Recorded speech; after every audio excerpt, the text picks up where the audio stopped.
Pastor Vicente, então, a apostasia da igreja, pelo fato da igreja apostatar da fé, e isso é que acaba levantando o anticristo.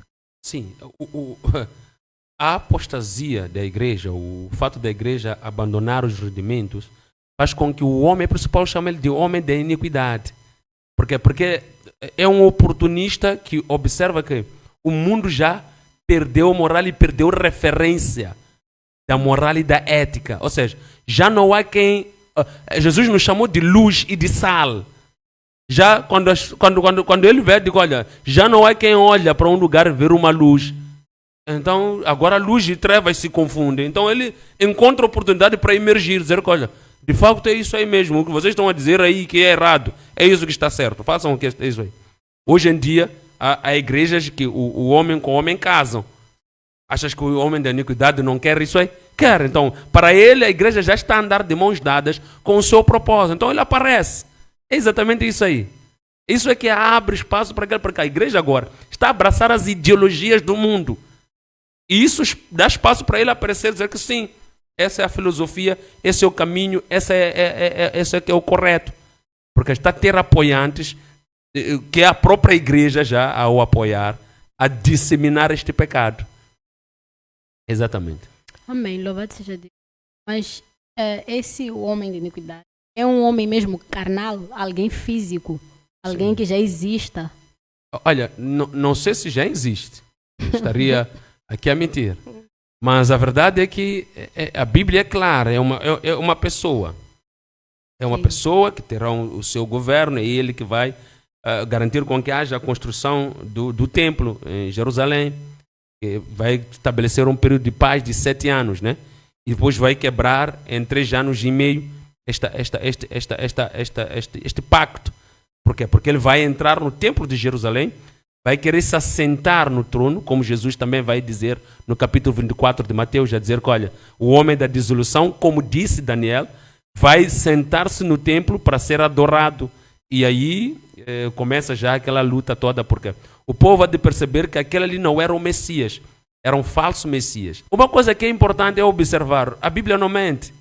Está aqui na Bíblia, olha para lá o que está acontecendo agora. A paz, não. Nunca houve paz. No Médio Oriente nunca houve paz.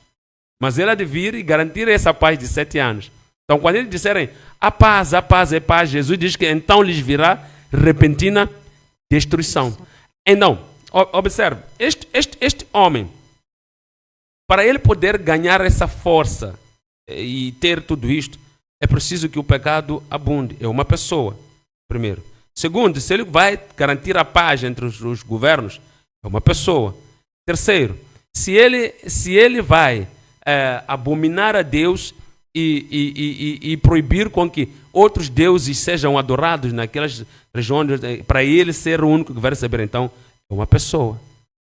Não é uma ideologia, não. É alguém que tem um princípio político, algumas crenças e algumas coisas que ele vai querer fazer valer no seu tempo ou no seu governo. Amém. Louvado seja Deus. Eu gostava de saber quais são os eventos em concreto que farão parte desta fase. Eu gostava de saber se é literalmente o que Jesus disse na sua palavra sobre rumores de guerra, fome, terremotos. É literalmente isso? Estamos para o Mateus 24, né? 4. Podemos começar a do versículo 1, desculpa. Jesus ia se retirando do templo quando se aproximaram dele para lhe mostrarem a estrutura. Primeiro, vamos organizar as etapas. E os discípulos se aproximam para lhe mostrar a estrutura do templo que estava ali, o templo que foi reconstruído por Herodes. Os discípulos também, quando chegam a Jerusalém, ficam tão uau! Dizem, Jesus, olha, lhe mostraram o templo e o quê? Mostraram-lhe a estrutura do templo. Eles ficaram maravilhados. Ele, porém, lhes perguntou, não vedes tudo isto? É verdade, eu vos digo que o quê? Não ficará aqui pedra sobre pedra, que não seja derrubada. Esta fase se cumpriu no ano 70, quando Tito vai rodear a cidade de Jerusalém. Destrói o templo e fica aquela parede que nós conhecemos hoje como o Muro das Lamentações. Exatamente. Já se cumpriu. Certo? Veja só, está aqui tudo. Se cumpriu aquilo ali, acha que o resto não vai se cumprir? Vai, está-se a cumprir a outra parte. Vamos para a outra parte, não é? Certo, vamos lá. Diz o que é que? Diz o seguinte: estando ele assentado no Monte das Oliveiras, aproximaram dele, que? Os discípulos em particular, e lhe pediram: dize-nos, quando acontecerão estas coisas e que sinal haverá da tua vinda? Está a ver? São 3 pontos. Terceiro ponto. E do fim dos tempos. Está a ver? 3 things. Então, você tem que ler o capítulo 24 atento nesses 3 pontos aqui. Então, acautelai, vamos lá aqui. Jesus respondeu: acautelai-vos que ninguém vos engane, pois muitos virão em meu nome, dizendo: eu sou o Cristo, e enganarão a muitos. Está a acontecer. Depois, ouvireis de guerras e rumores de guerras, mas cuidai-vos para não vos alarmardes. As coisas devem acontecer, mas ainda não é o fim. Tanto o surgimento de falsos cristos ainda não é o fim. São sinais que apontam para o fim. Good. Levantar-se-ão nação contra nação.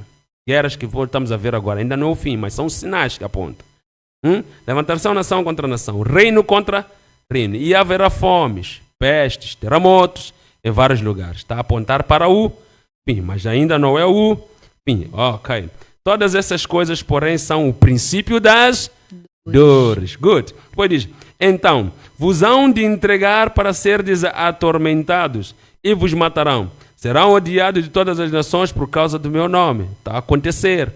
No mundo todo, aqueles crentes que querem viver o evangelho genuíno padecem, são perseguidos. Você hoje não prega no Afeganistão e não sei aonde, você pode ser degolado. Nesse tempo, muitos se escandalizarão, trair-se-ão mutuamente e se odiarão uns aos outros. Está a acontecer. Surgirão muitos falsos profetas e enganarão a muitos. Tudo isso está dentro do quê? Está dentro desta pergunta aqui. Quais são os sinais que haverão da tua vinda? Ainda não falou do... Olha que o último ele termina com o fim dos tempos. O sinal da tua vinda. O que é que mostra que estás para vir? O que é que mostra que já é o fim do tempo? Good. Então, aqui são os sinais da vinda dele, que ele está próximo a vir. Então, nós vimos falsos profetas, como nós estamos aqui a falar no princípio, né? Diz: esses muitos escandalizarão, surgirão muitos falsos profetas e enganarão a muitos. E por se multiplicar a iniquidade, o amor de muitos esfriará. Já tínhamos explicado isso antes. Mas aquele que perseverar até o fim será salvo. Ou seja, esse que está mergulhado nisso tudo, mas ele diz que há falsos profetas, mas eu não quero ser falso profeta. A não ser que pessoas que deixam de seguir a palavra, mas eu quero. Esse está a perseverar dentro de todas essas adversidades, à espera do fim. Então é que diz que será salvo, perseverar até o fim, até chegarmos lá no fim lá. Ainda não chegamos, estamos a caminho.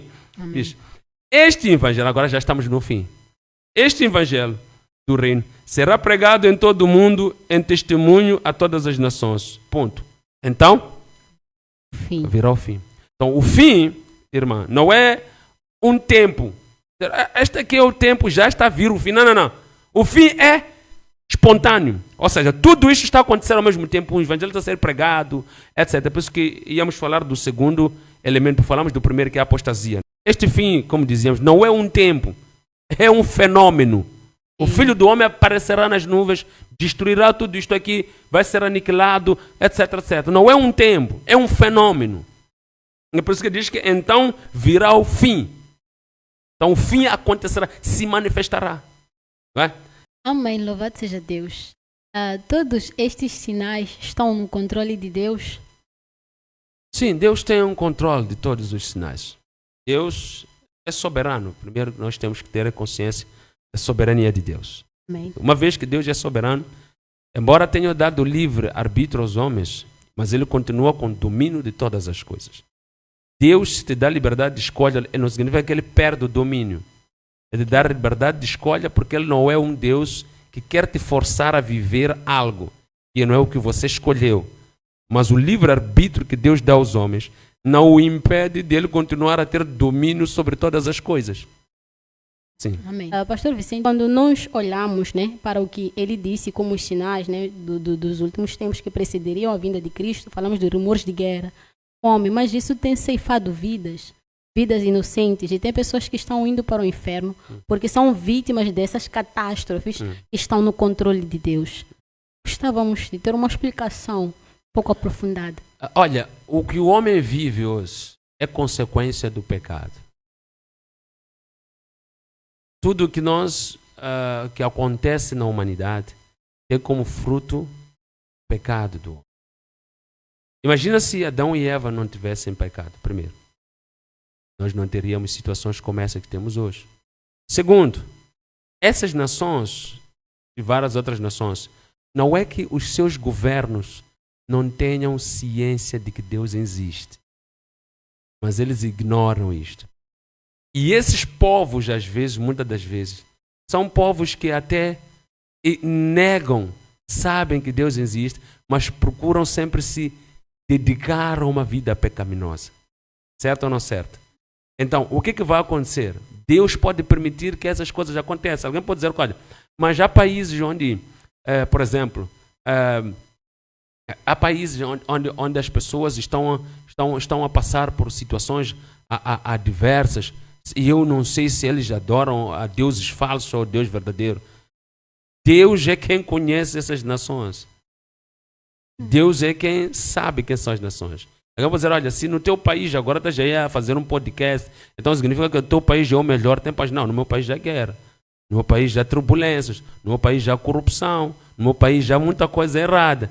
E isso, consequentemente, reflete sobre nós como povo. Não é só uma questão de haver uma guerra que alguém põe arma, mas o fato de eu poder viver num país onde os meus direitos podem não valer, a fome, eu passar fome e outras necessidades, já abre espaço para eu perceber que estou também a viver nesse princípio das dores.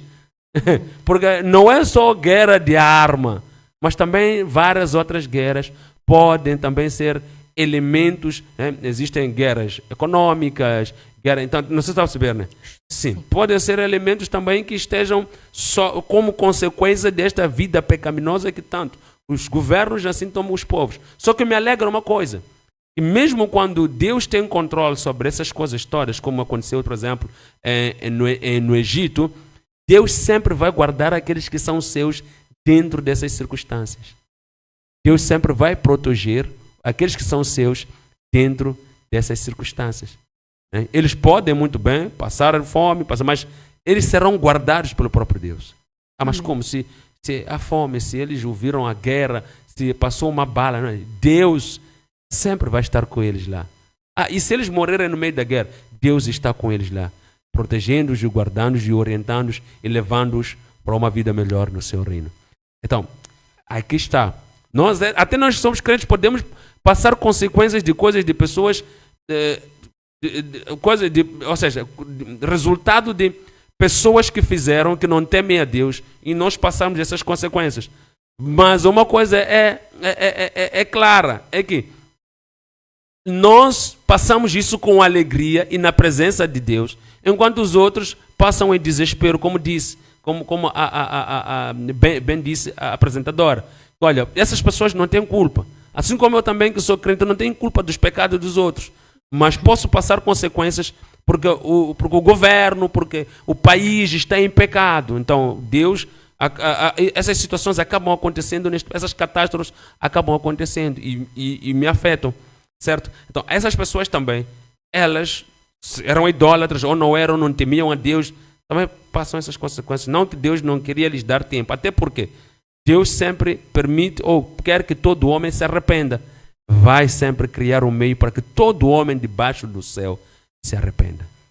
Agora, o homem é que tem que se arrepender ou não se arrepender. É o que Pedro diz. Não que Deus esteja a demorar ou que Jesus esteja a demorar, mas primeiro, ele é rico em misericórdia, garantindo com que todo homem primeiro que se arrependa, não é? Para que possa errar. Então ele dá tempo aos homens para tal, porque essa é a vontade dele. Amém. Louvado seja Deus.